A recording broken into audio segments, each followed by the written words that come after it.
E conteúdo integra as ações da edição 2020 do programa Vocacional da Secretaria Municipal de Cultura em parceria com a Secretaria Municipal de Educação de São Paulo.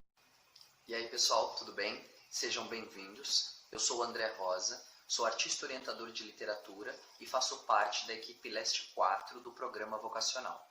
Hoje é o nosso 6º encontro e o nosso 6º vídeo. E hoje a gente vai continuar falando um pouco mais sobre poema. A gente falou sobre poema no encontro passado e hoje a gente aprofunda um pouco mais falando sobre poemas curtos. Mais especificamente, hoje a gente vai falar sobre haikai. E eu trouxe também uma proposta de escrita que eu chamei de Minha Palavra no Mundo. Bora pro vídeo.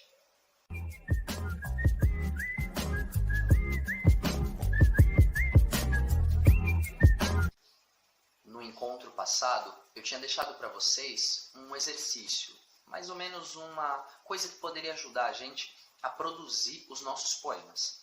Eu deixei para vocês a máquina da poesia. A máquina da poesia, se vocês já utilizaram, eu gostaria muito de saber como foi a criação de vocês. Vocês podem mandar para mim um registro escrito ou uma foto. Manda direto no meu e-mail. Eu vou deixar o meu e-mail no final do vídeo, tá bom? A máquina da poesia, ela servia para a gente poder escrever algumas frases poéticas.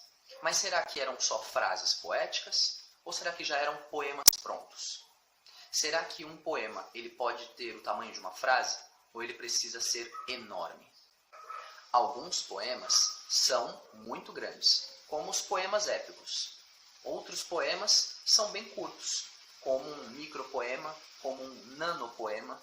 Um tipo de poema bem curto é o haikai. O haikai ele tem origem no Japão.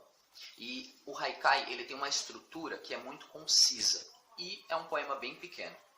O primeiro haikai escrito em território brasileiro não foi escrito por um brasileiro, mas sim por um escritor chamado Shuhei Uetsuka. Shuhei estava prestes a desembarcar no Brasil quando ele escreveu esse haikai. A nau imigrante chegando, vê-se lá no alto a cascata seca. Esse é um ótimo exemplo de haikai para a gente ter uma ideia de como é o haikai. E o haikai ele tem uma estrutura, uma regra de métrica para como se fazer um haikai. O haikai ele precisa ter 3 versos e também precisa ter 17 sílabas. O primeiro verso com 5 sílabas, o segundo verso com 7 sílabas e o terceiro e último verso também com 5 sílabas. Esse é um padrão, mas a gente não precisa seguir esse padrão. A gente pode ver alguns exemplos de haikais e tentar produzir o nosso próprio haikai. Ou, se a gente não quiser fazer um haikai, a gente pode continuar usando a nossa máquina da poesia, ou a gente pode não usar a máquina da poesia e produzir alguns poemas curtos. E agora a gente chega no nosso exercício de escrita, que é a sua palavra no mundo. Para esse exercício, a gente vai precisar de uma folha ou algumas folhas.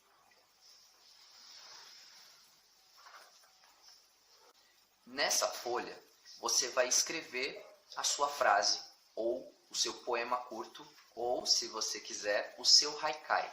Você pode colar essa folha em qualquer canto da sua casa.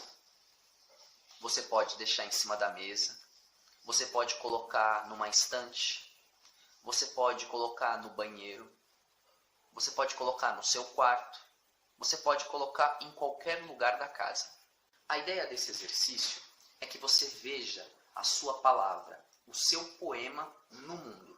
E as pessoas que moram com você, ou você mesmo, interagindo com esse poema. É possível que as outras pessoas olhem o seu poema, não gostem, ou elas possam gostar e até responder o seu poema. É possível que você mesmo, quando acordar, olhe para o seu poema e ele desperte algo em você. Pois quando você escreve um poema, ou uma frase, ou qualquer coisa, no dia seguinte, ou alguns momentos depois, você já é outra pessoa. E aí o efeito de sentido já é outro. Tente fazer esse exercício, talvez com uma folha, talvez com 2 ou mais, e tente fazer isso por mais de um dia, para ver que efeito isso causa. Os resultados você pode me mandar num relato ou em foto também, tá bom? O meu e-mail vai ficar aqui no final do vídeo. Bom, por hoje é isso. Muito obrigado, espero que tenham gostado e até a próxima.